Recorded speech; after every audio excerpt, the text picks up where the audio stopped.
Good morning. इस प्यारी प्यारी सुबह का सभी को प्रणाम। गुनगुनी धूप है, हल्की सी हवा है और मज़ा आ रहा है हरे भरे वातावरण में बैठकर।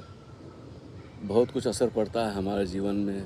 हम जहाँ रहते हैं उस तरफ चारों तरफ क्या होता है, प्रेम है, घृणा है, नफ़रत है, हिंसा है, आनंद है, ध्यान है। तो जिस माहौल में हम जन्म लेते हैं और जहाँ रहते हैं, जिन लोगों के साथ संग करते हैं, उसका जीवन में बड़ा प्रभाव पड़ता है। इसी विषय पर एक प्रश्न पूछा है। कृष्ण वेदांत आपसे प्रश्न पूछें, हालांकि मैं पूछने को मेरे पास कुछ भी नहीं है, फिर भी एक प्रश्न मैं ओशो से पूछना चाहता था। प्रश्न ये है, आखिर इस जगत में जीव ही जीव को क्यों खाता है? एक जीव जब दूसरे जीव को चबा चबा कर खाता है तो उसे कितनी पीड़ा होती होगी। भोजन का यह प्राकृतिक तरीका, इसका क्या मतलब? मांसाहार क्यों? कृष्ण कुमार, जो अभी कल भी उन्होंने प्रश्न पूछा था। अच्छा है, आप ओशो से पूछना चाहते थे और अवसर मिला और आप पूछने से रह गए। ऐसे बहुत सारे मित्र होंगे, सन्यासी भी होंगे और अभी भी हैं जो ओशो से पूछना चाहते थे। उनमें से मैं भी एक हूँ। मेरे मन में भी कई बार बहुत सारे प्रश्न उठे। कभी कभी तो मैं लिखकर भी भेज देता था और फिर 2-3 घंटे बाद मुझे कहीं और से जवाब मिल जाता था, तो मैं वापस चिन्मय जी से जाके निवेदन करता था, स्वामी जी मुझे वो अपना प्रश्न वापस दे दीजिए, क्योंकि मुझे नहीं पूछना है। अरे इतना अच्छा प्रश्न है, निमे वाला नहीं, बस मुझे नहीं पूछना है। खैर, वो मौका तो आप चूक गए। और अभी जो आपके अंदर प्रश्न था, ज़रूर इसके पीछे कुछ आपको भी पीड़ा होती होगी। बहुत संवेदनशील व्यक्ति ही ऐसे प्रश्न पूछ सकता है, क्योंकि आपको तो पीड़ा नहीं हो रही है। आप देख रहे हैं चारों तरफ मांसाहार चल रहा है और भारत में तो विशेषकर मांसाहार बढ़ता ही जा रहा है।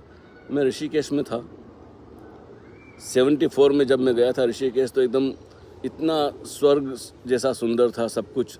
गंगा नदी का स्वच्छ जल, भीड़ भाड़ भी नहीं होती थी, यात्री भी होते थे तो वो अलग किस्म के होते, तीर्थ यात्री होते थे।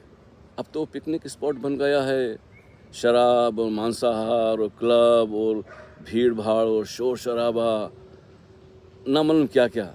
अब तो मुझे लगता है कि उसको इतना विकृत कर दिया है, उस कहना चाहिए उत्तराखंड की देवभूमि को, विशेषकर ऋषिकेश को, कि बस देखते देखते ही वो स्वर्ग से एकदम विकृत स्थिति में आ गया। नर्क बोलूँ कभी कभी तो भी लोगों को बुरा लगेगा। कई जगह इतनी गंदगी, खैर मैं उस पर बात नहीं करूँगा, कभी और करेंगे।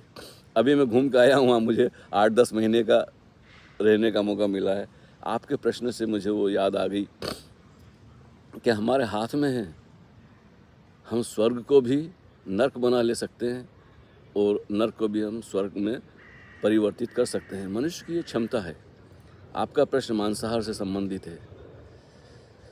तो जैसा मैंने कहा कि जिस माहौल में हम पैदा होते हैं, जो व्यक्ति मांसाहारी घर में पैदा हुआ है, भारत में है या अमेरिका में है या जर्मनी में या इंग्लैंड में, कहीं भी, गुजरात में, पंजाब में, मध्य प्रदेश में, उससे तो ये प्रश्न पैदा ही नहीं होगा, क्योंकि उसे तो बचपन से ही मांस, मछली, मुर्गा, जो भी बकरा, गाय, जो भी खाने योग्य है, अंडे, उससे तो मज़ा आता है खाने का, क्योंकि उसे तो बचपन से ही दिया गया। दूध के बाद जो भोजन दिया गया उसमें मांसाहार शामिल किया गया था। तो उसके मन में तो ऐसा कभी भाव ही नहीं उठता है कि वो एक जीव दूसरे जीव को चबा चबा कर खाता है। ये बात अलग है। लेकिन मनुष्य अगर मांसाहार करता है तो यह बात बिल्कुल ही भिन्न है, बिल्कुल ही अलग है। मनुष्य के पास चुनाव है। अगर शाकाहार उपलब्ध है, दाल, सब्जी, अनाज, फल फूल, मतलब जो भी शाकाहार है वो उपलब्ध है, फिर मांसाहार करना ये हमारा चुनाव है। क्योंकि मांसाहार में हिंसा तो है ही। और जब पशु एक पशु को या पंछी या चिड़िया एक कीड़े मकोड़ों को खाती है, जीव क्या है कि है ना, जीव जीवस्य भोजनम। तो अब ये प्रकृति का रहस्य है, इसमें तो हम दखल नहीं कर सकते। एक शेर का बच्चा जन्म लेता है, वो भी माँ का दूध पीता है, लेकिन जैसे ही वो खाने योग्य होता है तो वो घास चारा फूल पत्ते नहीं खाएगा, न फल खाएगा। वो अपनी माँ से जो शिकार किया हुआ है उसमें से हिस्सा अपना खींचेगा। बिल्ली है, कुत्ता है, और भी बहुत सारे मांसाहारी है, तो उनको बचपन से वही, और उनके लिए हिंसा नहीं है, उनका तो प्राकृतिक भोजन है ये। तो उसमें हिंसा का प्रश्न ही नहीं उठता कि वो दूसरे को पीड़ा देते हैं। उनको तो इतना होश कहाँ है कि वहाँ तो भूख है और भोजन है। स्वयं को जीने के लिए कुछ भी करना पड़े, कितनी भी रिस्क लेना पड़े, जान गंवानी पड़े, तो भी वो गंवाने को तैयार हो जाते हैं। कभी ऐसे ट्रैप में फंस जाते हैं शिकारियों को, उन्हें पता ही नहीं होता कि ये भोजन हमें फंसाने के लिए रखा गया। तो बुद्धि कहाँ है, समझ कहाँ है वहाँ। तो पशु के जगत में तो हिंसा नहीं है, और पीड़ा का सवाल है वो तो हम उसको बयान नहीं कर सकते हैं। अधिकतर तो मैंने ये जो यूट्यूब पे फिल्में देखी हैं, एक जानवर दूसरे जानवर को चबा चबा कर खाता है, तो जैसे ही दूसरे जानवर का गर्दन पकड़ता है, जो मरने वाला जानवर जो पकड़ा गया है वो एकदम शिथिल हो जाता है, मृतवत हो जाता है। मतलब यही होगा कि अनकॉन्शियस, अचेतन हो जाता होगा, या एकदम अपने आप को मैं मर गया हूँ ऐसा वो भाव उसके अंदर उठता होगा। खैर, जानवरों की बात हम आज कम करेंगे क्योंकि अंतहीन चर्चा है, और मैं संक्षिप्त में बात करना चाहूँगा। मैं शाकाहार परिवार में पैदा हुआ, बचपन से ही शाकाहारी रहा, अभी तक शाकाहारी हूँ। हालांकि 42 साल मुझे विदेश में हो गए हैं, लेकिन मैं यहाँ कई लोगों को देखा हूँ जो ब्राह्मण और जैन परिवार से आए हैं। जोशी हैं तो कोई जैन है तो कोई क्या है। वो यहाँ आने के बाद उनका मन तन जो भाव जगत था वो बदल गया, वो मांसाहारी बन गए। स्वामी जी मिलते हैं कभी तो मैं उनसे बात करता हूँ, तो मैं बोलता भैया आपकी समझ है। हालांकि मैंने उन्हें एक दो बार ओशो की बातें बताई, लेकिन उन पर कोई असर नहीं पड़ा, क्योंकि जब शरीर की आदत हो जाती है और हम इंटेलेक्चुअली कन्विंस हो जाते हैं, कोई हमसे ज़्यादा तर्क सम्मत डॉक्टर या कोई ऐसा मिल जाता है जो प्रोटीन की उसकी बातें करता है, तो हम उससे हार जाते हैं और हम उसकी बात मान लेते हैं। प्रचार बड़ा चल रहा है मांसाहार का, भारत में तो बढ़ता जा रहा है। अब तो सब्जियों की दुकान के बाजू में मांस मछली बिकने लगे हैं। वो बड़ा उपद्रव है, मतलब सेंसिटिव व्यक्तियों के लिए। आप जैसे लोगों को मिलकर कुछ करना चाहिए कि मांसाहार की दुकानें बिल्कुल छुप के अलग बनाई जाए। बचपन में ऐसा होता था, हमने तो मांस देखा नहीं बचपन में। खैर, बात आ रही है कि मांसाहार क्यों। आप सौभाग्यवान हैं कि आपके पास इतनी संवेदना है, दिल में पीड़ा है। खंजर चले किसी पर तड़पते हैं हम अमीर, सारे जहां का दर्द हमारे जिगर में है। तो कोई भी दुखी होता है, किस कारण से दुखी होता है, उसका दुख हमें छूता है, इसका मतलब हम संवेदनशील हैं। लेकिन ये संवेदनशीलता मनुष्य को अर्जित करनी पड़ती है, बचपन से नहीं मिलती है। बचपन तो ऐसा है जैसे कोरा कागज़, कुछ भी लिख दो। एक बच्चा आता है, खासकर मनुष्य के पास अपने भोजन का कोई खास वो सूची नहीं होती है, मेनू नहीं होता है कि वो यही खाएगा ये खाएगा। जैसा परिवार है वैसा ही वो खाने लग जाता है। और ज़मीन पर, धरती पर जितने अधिक देश हैं, अधिकतर मतलब 99% जो मुल्क हैं, देश हैं, कंट्री हैं, सब जगह मांसाहार प्रचलित है। गाय पूरे यूरोप में, अमेरिका में, ऑस्ट्रेलिया में, कनाडा में सब जगह खाई जाती है। उसे पालते हैं, इसीलिए पालते हैं ये दूध निकलने के बाद उसको। तो इस पूरे जगत की हिंसा को जो हो रही है जानवरों पर, हम रोक तो नहीं सकते, लेकिन अपने दायरे में, जैसे आप हैं, अपने परिवार में, अपने बच्चों को, पास पड़ोस में, मित्रों को, उनको समझा सकते हैं। ओशो ने बहुत कुछ कहा है, अंग्रेजी में मैंने कहीं रखा है संभाल कर। मैं अक्सर लोगों को 4-5 पेज देता रहा हूँ, ढूंढूंगा, अगर मिल गया तो मैं उनको फिर से टाइप करके पेश कर दूंगा। फेसबुक पर एक पूरी प्रवचन है, उसमें से हिस्से मैंने काट के रखे हैं। अब यहाँ बात ये आ जाती है आपका और मेरा और हर एक सन्यासी का, ओशो के सन्यासी का, ये अपना व्यक्तिगत चुनाव है कि हम क्या खाएं, क्या पिएं। ओशो ने शाकाहार पर जोर दिया है कि अगर ध्यान साधना करनी है, स्वयं को जानना है, तो शरीर जितना निर्भर हो सके, स्वच्छ, भीतर से भी खाली, बाहर से भी निर्मल।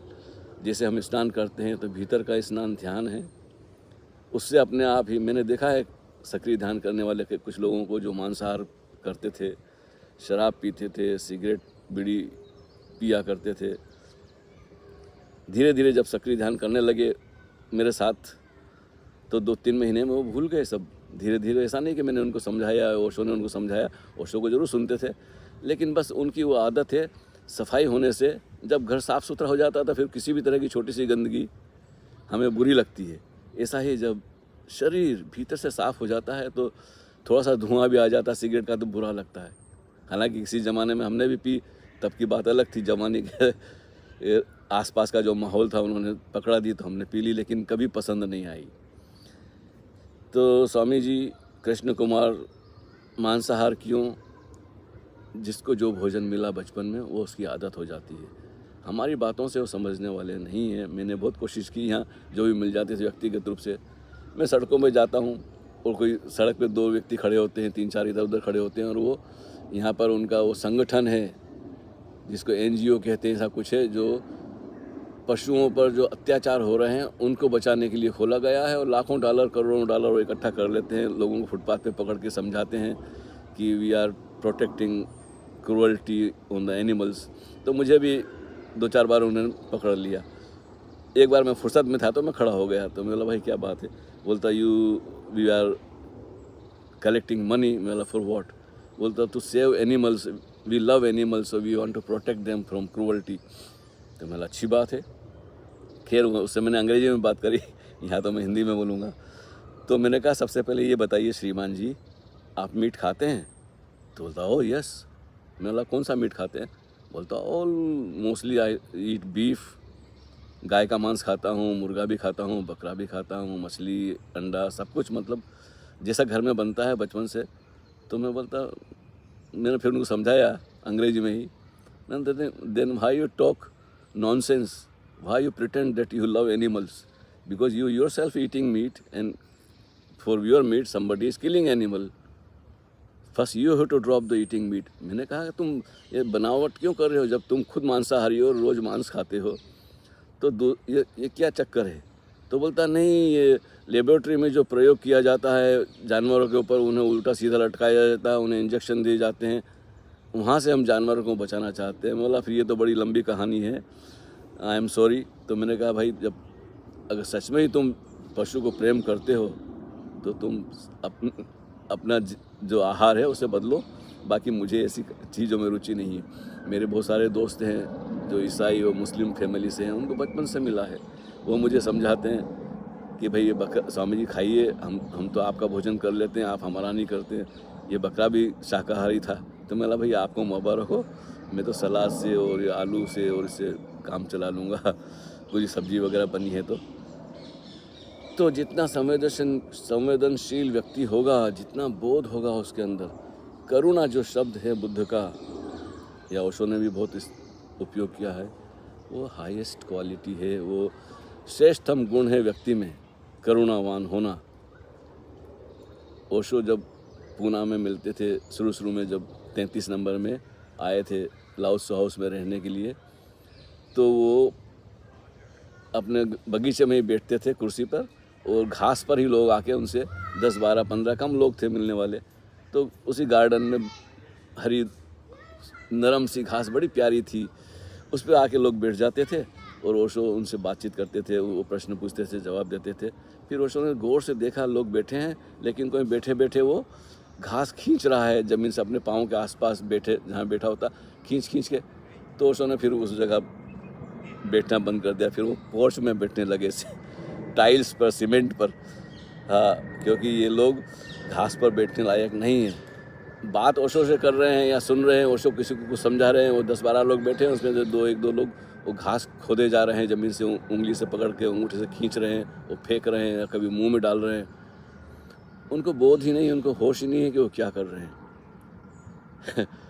तो ओशो बड़े संवेदनशील थे इस मामले में कि घास पर भी अत्याचार ना हो।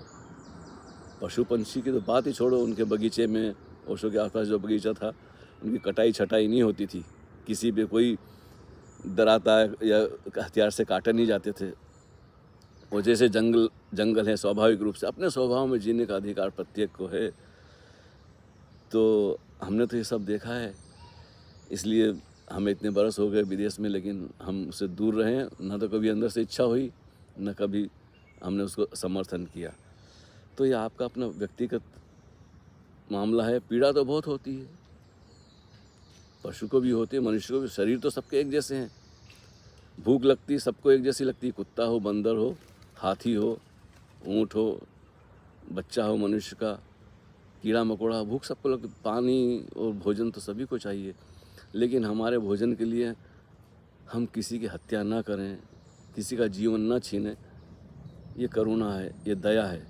लेकिन बहुत सारे लोग हैं अहिंसावादी, जो मांसाहारी हैं, और जो शाकाहारी हैं उन्होंने खुले रूप से तो अहिंसा की बड़ी चर्चा की। गांधी जी उनमें से एक हैं।